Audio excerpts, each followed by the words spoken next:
New fines set to go into effect today at two key U.S. shipping ports, now delayed. Those fines part of an effort to reduce the cargo jam that is driving up consumer prices. NewsNation correspondent Nancy Liu is live at the port of L.A. So Nancy, tell us why the delay for those fines? Well, Nicole, it seems just the threat of fines seems to be working. So this could be the beginning of the end of the supply chain backup here. However, moving tens of thousands of containers, very complicated process. It won't happen anytime soon. Containers are moving at the ports of Los Angeles and Long Beach, but today the number of ships waiting offshore to offload more containers remains at a record of about 90. Things have actually eased a bit in recent weeks due to fines that were supposed to kick in today. There has been movement.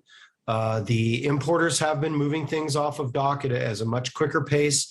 We're seeing stuff that's showing up here now, getting out pretty quickly. After delaying implementation by 2 weeks, the ports have just announced another postponement. Instead of today, fines will start on November 22nd. Shipping companies will be charged $100 a day for every container left sitting for more than 6 days if intended to move by rail, and after 9 days if it fails to move by truck. The fines double exponentially, so a second day would cost $200. Truckers point to an inefficient and restrictive appointment system that prevents the return of empty containers back into the terminal. It's not so much about the imports as much as it is about these empty containers. From our members' perspective, especially, we're sitting on these containers.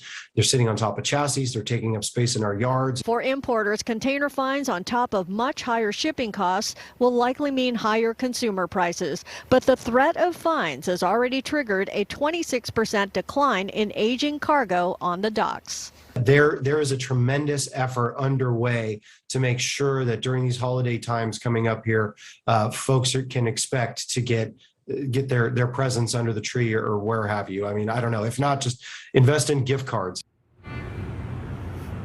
Now, before the pandemic, containers like these would usually move out of here in 2 to 4 days. But nowadays, it takes up to 9 days or more, as you've heard. Port officials will continue to monitor movement here to see if things keep improving ahead of that new deadline of November 22nd. Nicole? All right, Nancy, so the threat of fines seems to be helping kind of get things moving, but why is there such a backup in the first place? Well, it's kind of very much a ripple effect. Americans throughout the pandemic have been shopping online like crazy. Raise your hand if you're guilty.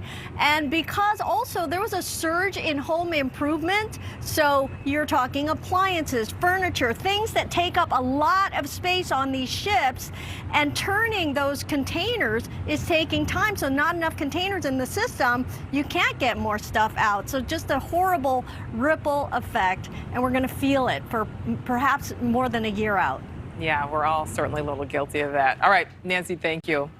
Thank you so much for watching. Make sure to click on the red subscribe button below so you can get more of NewsNation's fact-driven, unbiased coverage.